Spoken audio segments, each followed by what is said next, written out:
Aquest mes hem vist com el mercat continuava amb altes volatilitats i caigudes generalitzades en el mercat.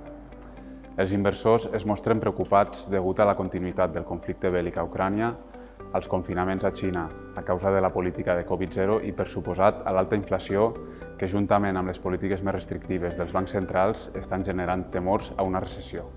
Així doncs, hem vist com la Reserva Federal dels Estats Units feia una pujada de 75 punts bàsics dels tipus d'interès, la qual cosa era impensable uns mesos endarrere. Però la situació ha canviat, ja que les dades inflacionistes segueixen a rècords, destacant un 8,6% d'inflació als Estats Units i sense senyals clares de que aquesta vagi disminuint al llarg de l'any. Davant d'això, els membres de la Fed estan disposats a combatre-la, tot i sabent que poden posar en risc el creixement econòmic. D'altra banda, a Europa, la presidenta del Banc Central Europeu va anunciar la primera pujada de tipus d'interès de 25 punts bàsics al juliol i una altra al setembre. Aquesta última dependrà de com es trobi la situació macroeconòmica en el seu moment. Així doncs, es posaria fi a tots aquests anys viscuts de tipus d'interès negatius.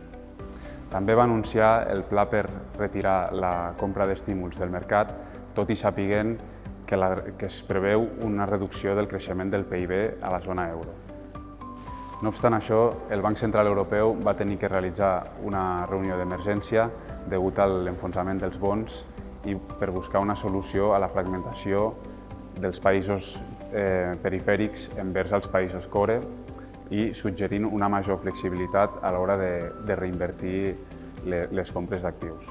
En quant als mercats, hem vist que a la renta fixa les TIR seguien repuntant i com el diferencial de crèdit ampliava notablement.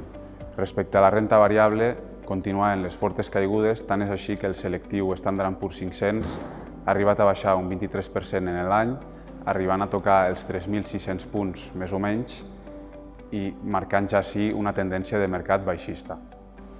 Davant d'això, des d'Enbanc Asset Management ens mantenim cauts amb les duracions de renta fixa i sobreponderem els bons d'investment grade i pel que fa a la renta variable, finalment estem trobant valors de qualitat que amb aquestes caigudes ja estan descomptant escenaris més pessimistes a futur i per tant es troben a unes valoracions més atractives, el qual ens obre les portes a noves oportunitats d'inversió.